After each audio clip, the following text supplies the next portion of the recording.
Salutations, suckers. Welcome to another episode of the Commish Dish featuring Double R Squeeze and the Breeze. Welcome back to another week. We had some highs and lows this week that put a lot of our league that I mentioned in the group chat at very competitive um, win-loss columns. And we look forward to another week, and we'll go ahead and jump into it. And we're going to try to get into one take this week because we were both exhausted, but we're here for you. So, got anything to add? Tired, unprepared. This has the makings for a bad episode, but we're going to try to do as good as we can. Let's hit it. All right. So let's go ahead and let's just take a quick glance at what happened last week. So first one's easy between me and you. Uh, Very crappy matchup throughout basically the majority of the weekend. We were both projected basically for under 100. George Pickens went off for you on Monday night to get you over that 100 hump. But you basically edged me out in a battle of the worst. Lots of terrible scores. George Pickens comes through on Monday night. I was worried he wasn't going to get me enough, but the benching of the in the first series, he took off after that and saved my week for me to get me to 6-5. You dropped to 5-6. That's about all it was. That's it. Next, we had Merch Luck falling to Louis by about 17 points. Well, when Jamar Chase only gets you six, and then you have Bajan going for 30, that's pretty much what'll do you in. So, um, and he had a goose egg from Quentin Johnston, looks like. And Ladd only scored 4.3. So across Yeah. the board, yeah, it wasn't enough points. Merch puts up 99. You can't expect to win if you score under 100 too often. At least you can't expect to win.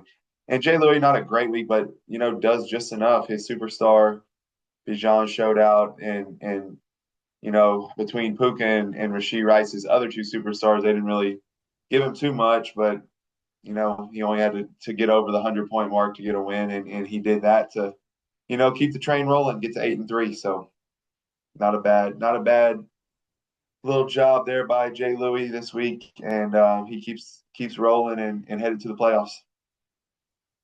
Next matchup, we had an absolute dolly whopping for the Pigskin Princess versus Dino. She took the father-in-law down and did some spanking. A lot of 20 plus point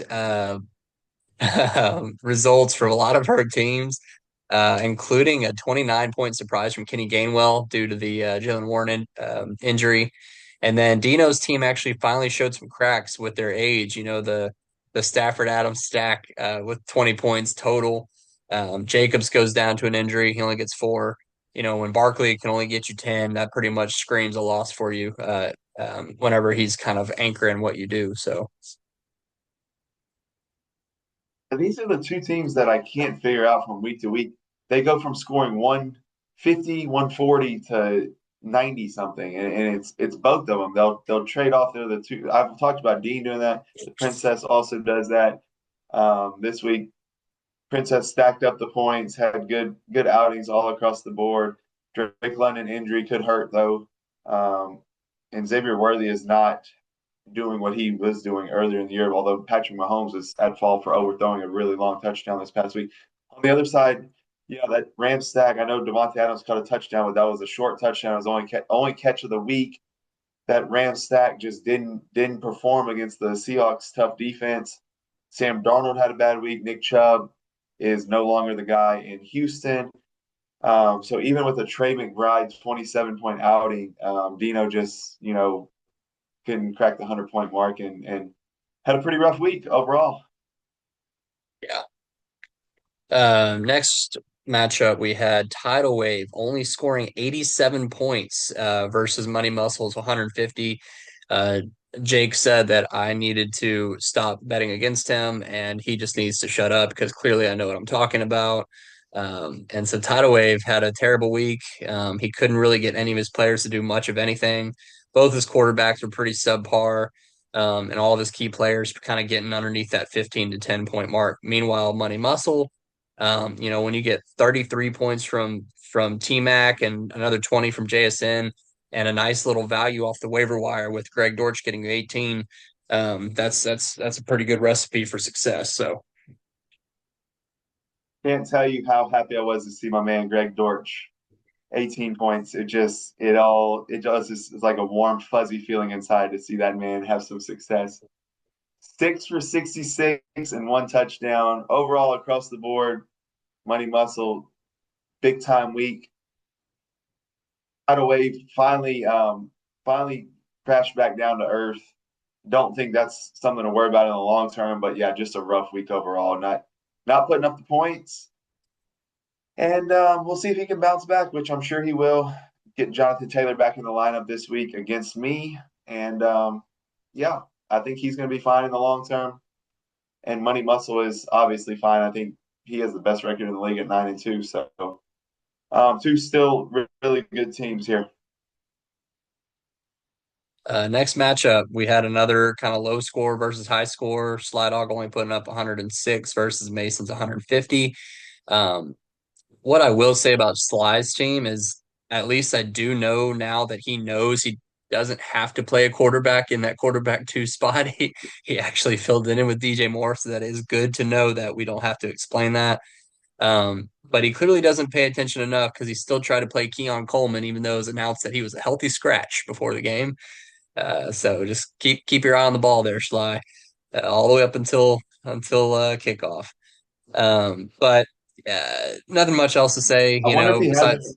Well, we just also realized that Keon Coleman is out again this week, so hopefully he took him out of the lineup this week. We'll see. I guess I haven't really paid attention to his lineup that he has set, but I guess we'll see when we do the predictions. Oh, I didn't know that's what you're talking about. I didn't know he's maybe be a healthy scratch again. Oh yeah, he Oh, is. He is. He's out ye- again. I think I just read that. wow. Okay. Yeah. What a bum. Anyways, Mason found some life back in Justin Fields, who got him 19, but he will be without Justin Fields going forward. It looks like because it can't get much worse than with Tyrod Taylor. CMC doing CMC things, and then just kind of some good value here and there, and then an explosion of 34 points from Sean Tucker really kind of sealed the deal on that one. So heads up play Mason to play him. Yeah, but falls to being 8 seasons pretty much, you know, coming to an end for him. He's looking to build for the future years and Mason, after, ranking him number one in the power rankings, that's been a that wasn't even the most previous power rankings, but the one before that, he took a tumble, fell to 4-6, and now he finally showed, or a superstar showed out and put up 150. Really needed the win to get back in the playoff. Outside of the playoffs, I think at 5-6, and hopefully this week woke his superstars up. Next matchup, we had C Mike falling to talk about a win, 106 to 127.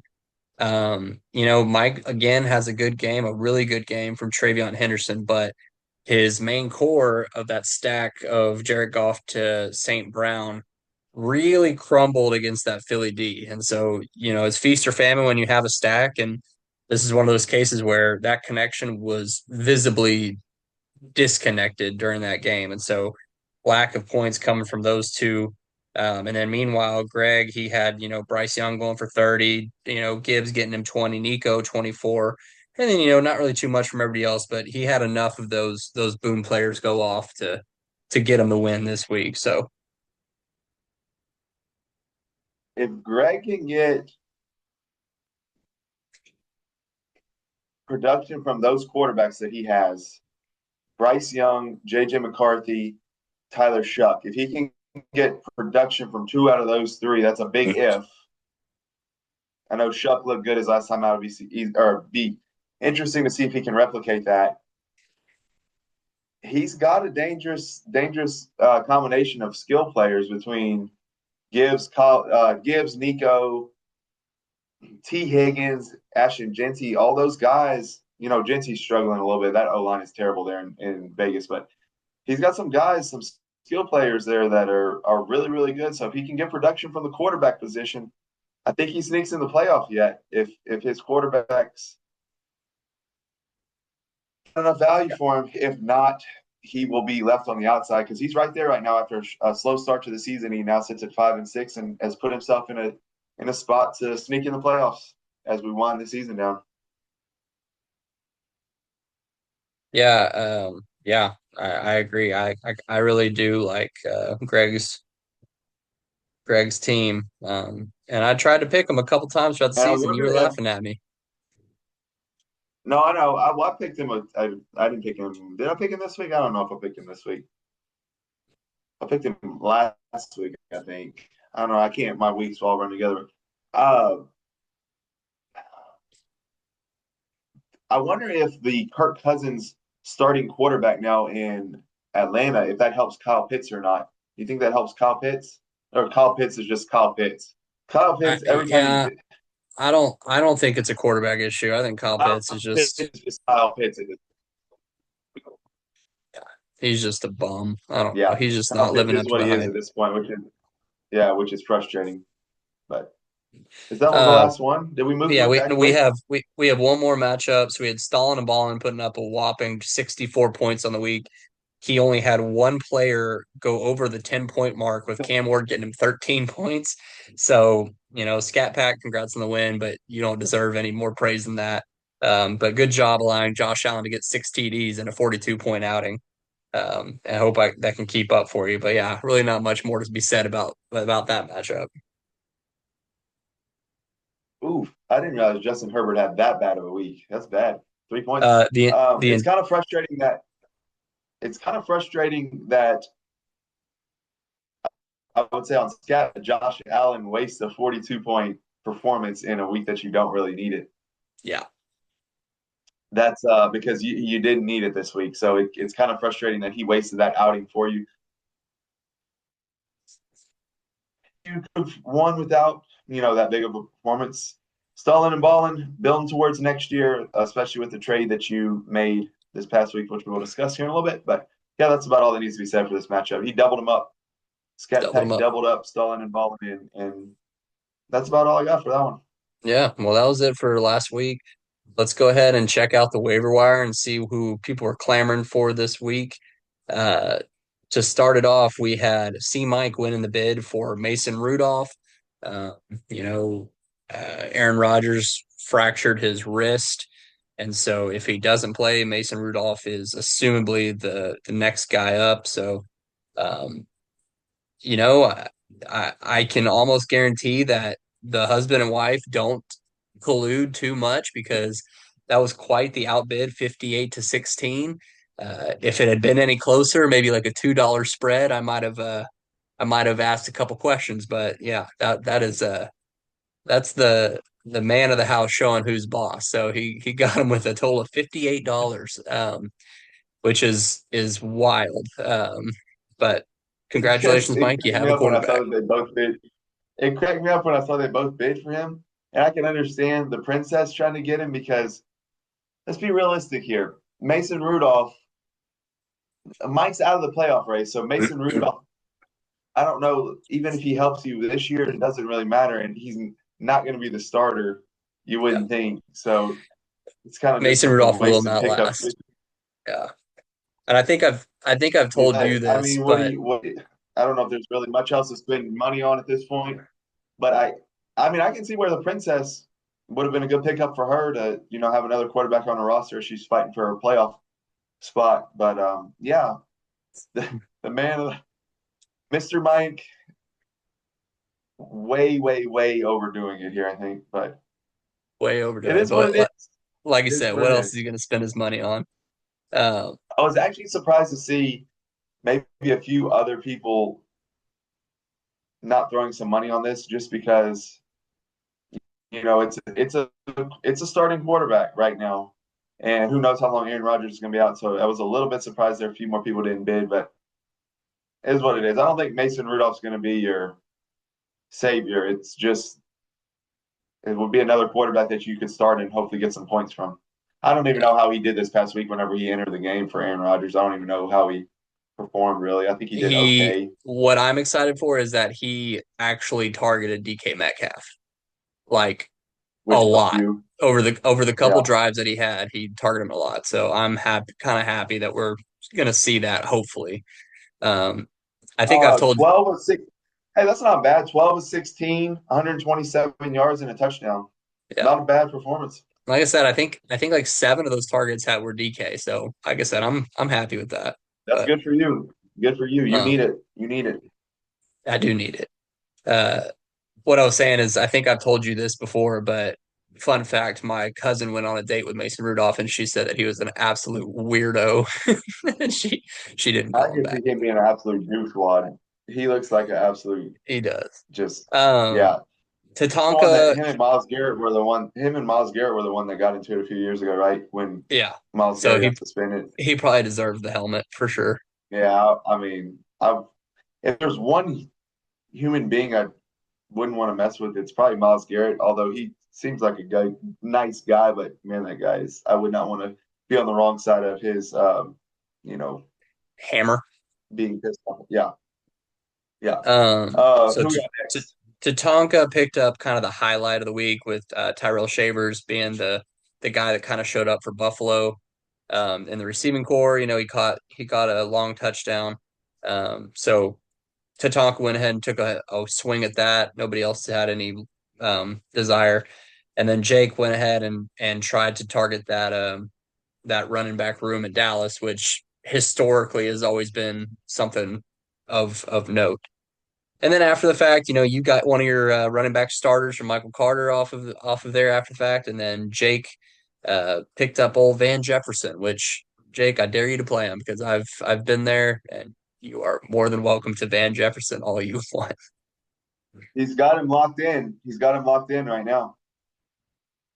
I have Michael Carter starting, and he has Van Jefferson starting. Look at that, The find last two value pickups everywhere. that were just Um, so. I think just going back to Jake's pickup of Malik Davis, I think you have to roster him just in case. You know, he's got Javante now, so I think he's got to have Malik Davis. I actually tried. I fell asleep last night before I put in all my waivers, and I tried to go on at like I literally woke up at like 2:04 as the waivers were about to process, and I tried to put Malik Davis in for $5 real quick, and it wouldn't let me. It was the weirdest timing. It's like my I don't know, like my body like told me to wake up for some reason at that time, but maybe that I'm just I don't know too addicted to fantasy football and I'm on that schedule or whatever. Who knows? But anyways, yeah, Tyrell Shavers could be a if Ken Coleman is a scratch again this week, Tyrell Shavers maybe could carve out a role as a receiver that Josh Allen likes to go to. Khalil Shakir has fallen off recently. Dalton Kincaid is out.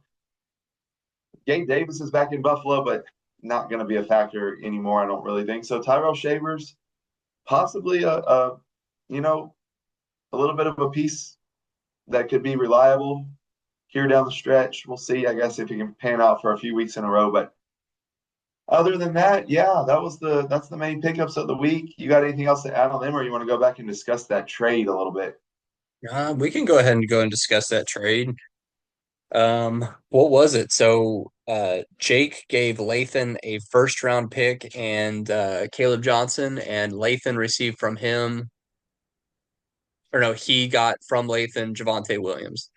Yeah, Um, Stalin and Ballin turned his really good draft pick of Javante Williams into a 27 first, which I think we probably y'all everybody probably knows how much me and you value 27 picks as of what we've been talking about and to get a first. I guess the only downside of that is tidal wave. Well, you never know what happens from year to year. It could fall off, but tidal wave has a really good team, so his first next year will probably be later. But still not a bad idea whenever it's a, that deep of a draft class to get another first, no matter where the pick is, and you just hope for the best that it can be higher. But I think it's a fair trade overall, and I think both teams are clear on what they're trying to do this year and for the future. And so I think they both came to a good trade here to do what was best for their team as of now. One building for the future, and one trying to make a run this year. yeah. No, I agree. I think it was a pretty even trade. I think it helped both teams reach their goals. Um, if I had to side with one, I actually am going to side with Stahl on this one just because I'm always gonna continue to doubt Javante's long term, even for this I year. kind of And agree with that. I yeah, kind of agree with that as well. but it's not saying like he won, but if I had to pick, that's who I would go with.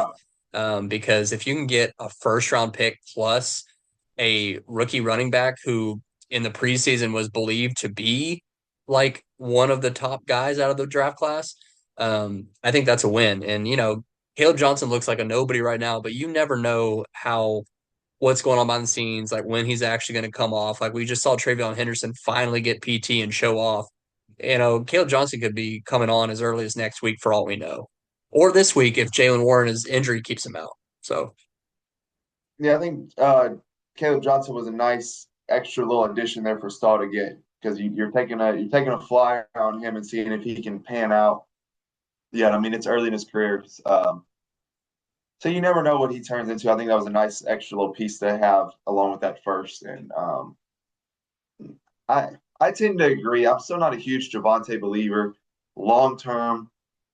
So if I had to pick, I would probably side with Stahl. But I think overall that's about probably as fair of a trade as you can get for both sides trying to accomplish what their goals are currently. yeah, no, I I think think I that pretty guess much since wraps it up. that was part of the fan mail. Jake had asked thoughts about the trade, and then his other question was, who do we see as league winners coming down the stretch of the season? And we just discussed it. We actually discussed this for quite a lengthy time right before we started recording today. And it's hard. It's hard to think of who could possibly be a league winner this year as we stand here and going into what are we going into week 12. There's a lot of running backs out there that have that potential, but it's hard to fully commit. Like an Emmanuel Wilson, you want to if Josh Jacobs was out for 6 weeks, 4, 5, 6 weeks, something like that. I would instantly say Emmanuel Wilson. Like I think if Josh Jacobs is out, you plug Emmanuel Wilson in and he's going to roll in that Green Bay offense. But Josh Jacobs, it's not certain how long he's going to be out. Maybe a week, maybe 2 weeks. I think one of the other names I brought up with his recent performances in the past 3 weeks is JMO because Dan Campbell has taken over play calling and they have made a concerted effort to get him the ball. And I think his last 3 weeks are something like 19, 24, and 16, maybe not in that order. So you never know if you get to any round of the playoffs and JMO has an absolute boom week and puts up 30 points for you and I mean that's all you can ask for as far as trying to get you a playoff win. Did you I mean JMO was probably the first name that I spit out. And I thought of a lot of running backs, but I didn't know who to fully commit to. You said some other names. I'll let you go ahead and talk, and then we can add some other ones if you want. But Well, I mean, you're pretty much said hitting a on it. It's like quarterback.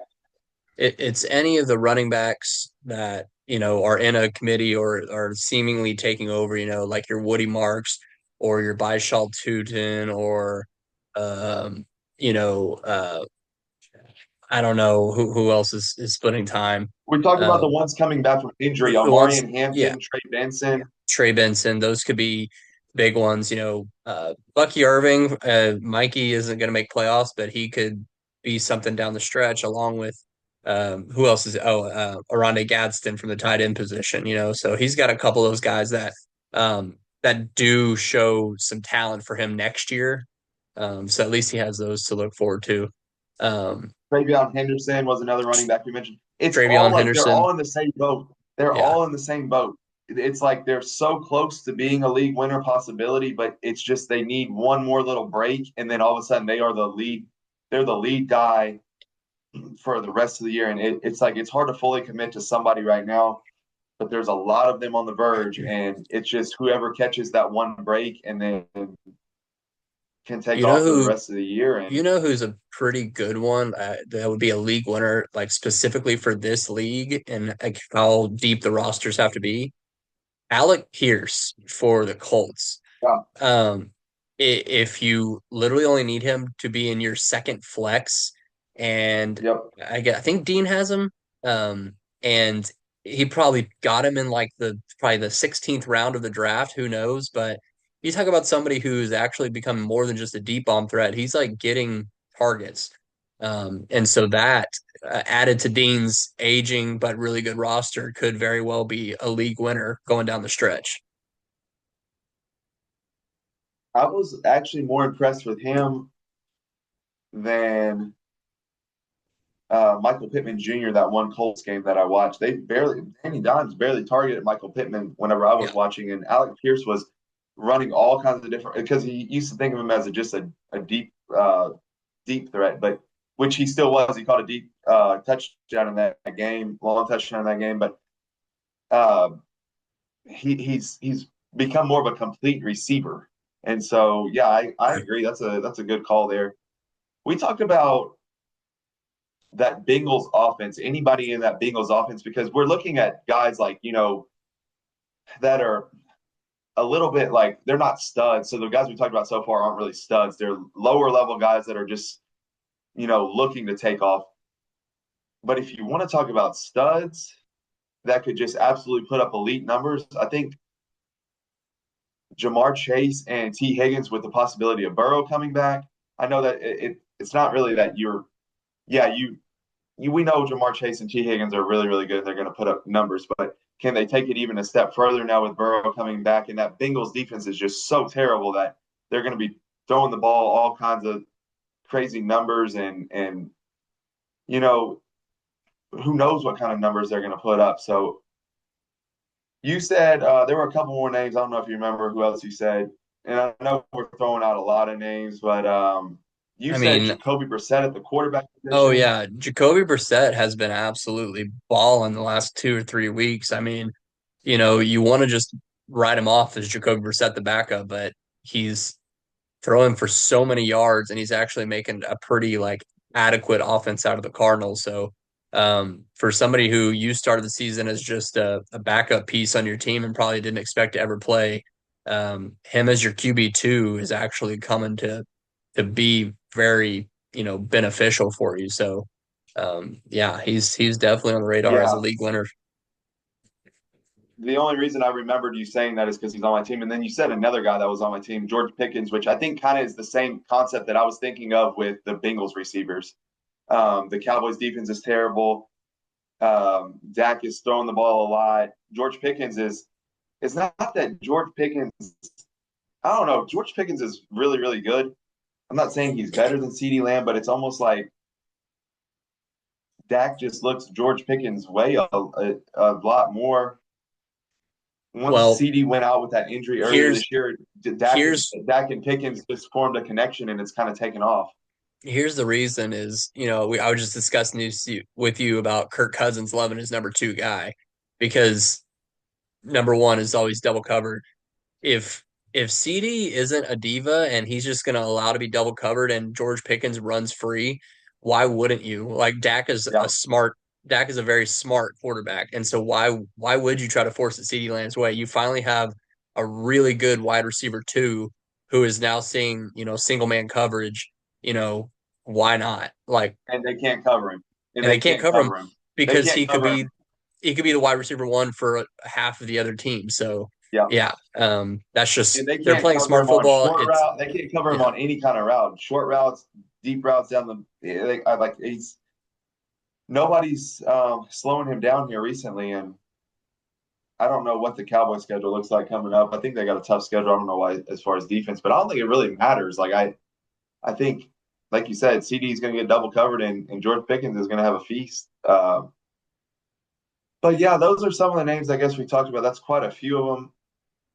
It's kind of hard to pinpoint. It just hoping hoping that you got one of these or two of these guys on your team, and they do happen to break out over the next few weeks and carry you into the playoffs and maybe even to a championship. But yeah, that was some of the names we had thought of before we started the show whenever we were talking about it, and I think we can stop with that list there and move on. And I don't know if there was another fan mail question. Was there another fan mail question? Yeah, there Yeah, definitely was. Somebody said they Mike didn't have asked any. Mike asked teams planning for next year who will be contenders. And it sounds like somebody just wants a little pat on the back. But you know, and I'll give him actually, a pat Mike, on the back because I would say him.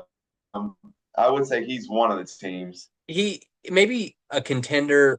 He'll at least compete for playoffs next year due to all the guys that we Yeah, just mentioned yeah. with Bucky, Travion, Aronde Gadsden. There are pieces that'll get him there. There are still some holes that he will need to address either through off-season trading or something like that or drafting. But he at least has a nice core that will carry him at least into like that mid range of teams to at least give him a chance. So, but he definitely needs some pieces if he wants to actually contend. The other one we brought up was Put I it think like this. Greg is probably there too, and Greg isn't planning for next year, but if he does find himself out of playoffs, he could very well bounce back next year with a really solid run. So, I think Sly Dog is definitely out of the playoffs the way it looks. Well, obviously, yeah, he is. And I would take those two teams that we just talked about, Greg and C Mike over uh, Sly Dog's aging roster, and then and Stahl Stalin and is Ballin is sitting. Stalin's sitting at 5-6. He's not out of the playoffs, but right, but realistically, he's he's building for planning to next be year. out. Yeah, Yeah, and but I think he might be 2 years away from yeah, because that's a 27 pick. So I think mine could get back in the playoffs next year. Stahl might be, you know, right. But out of those, just although those three, I don't put as El Stalin and Ballin as much as he wheels and deals. I do not put anything past him as far as making some kind of trade that can. Who knows what can happen? So it's. But currently, as it stands, I would say C Mike and Greg. I like their teams the most heading into next year if they miss out on the playoffs. yeah. I don't think anybody else, like everybody else is still competing, so nobody else is really out of it, nor do they view Yeah. themselves as playing for next year. So yeah, it's really just those three teams that kind of are out of it. So yeah, I would kind of pretty much, yeah, Mike, I'll give you the pat on the back. You're pretty much it in terms of a team that's definitely out of playoffs and that you'll be okay next year. So I'm assuming that's why he wanted to hold on to Aaron Jones. That way he has see, that ain't uh, gonna do it. good running back depth for next year whenever he plans to compete. Because man, I needed Aaron Jones, Mike. I needed Aaron Jones before the trade deadline, and you just wouldn't budge. You just wouldn't budge. And apparently a Mm. few other people needed him too, but Mike just he held strong and he has the belief that Aaron Jones is going to be a factor in Minnesota next year. We shall see. Well, that does it for mailbag. And who are we kidding? I don't know why we think that we can ever get it done in one video. So it looks like we're gonna have to do a part two again. But we do have six Are we minutes really left. not? We're really not any. We're not even ahead of schedule. I thought we moved pretty quick, and we're not ahead of Nope, schedule at all. Are not we? even close. So we have Jesus. 6 minutes left of this first one. You want to go ahead and talk about more important things in football right now? That maybe is the only thing that precedes fantasy football. Well, yeah, it shouldn't have been that stressful on Saturday. Should not have been that stressful. But they're 10-0. They're going to be 11-0 heading into Austin for that Friday after Thanksgiving. And at this point, it doesn't really matter. You just got to find a way to freaking win, and that's what they did. A historical comeback. As bad as the first half was, like it was awful. Bad as the first half was, the second half was the exact opposite. It was just like, and it was almost like you were kind of expecting them to come back, but you didn't know if they could fully get over the hump. And it was mainly because they got so far down that in the second half, you had to have a stop and a score on every possession. Like if you gave up one more score to South Carolina in any drive, or you didn't score on any of your drives, like if you got stopped on any of the fourth downs, like you weren't going to have enough possessions to come back because that's how far they got down. And then they actually should have won 38-30. They should have scored another touchdown until they tried to get cute on the goal line and call the stupidest play ever from the 1 yard line. But Yeah. regardless, a historical comeback. They are 10-0. And yeah, it's going to be fun whenever they head to Austin in about a week. About a week, they will be playing the Longhorns, and that's going to be an insane game. And I think we also called the Texas and Georgia game. Texas hung around for a little while, and then Georgia just absolutely took off. And Texas never really threatened them, but they were in the game for a while. They were in the game for a while, and it didn't get out of hand until later in the game, and then Georgia just put the pedal to the metal and stomped on them. And I guess um, the big thing for Texas now is bouncing back this week. They got Arkansas, and Arkansas, as bad as their record is, they are a dangerous team that can knock you off, and if you're not prepared coming into the week. So the main thing for Texas is just getting over the Georgia loss and making sure that before the A&M game they don't suffer another loss at the hands of Arkansas. And I guess we'll see how that goes. A&M has a cupcake this week, so nothing really to worry about there. But yeah, it was a good day of college football on Saturday. Oh, sweet. Well, uh, I guess we'll go ahead and end this one. So stay tuned for part two. Yeah, let's do it.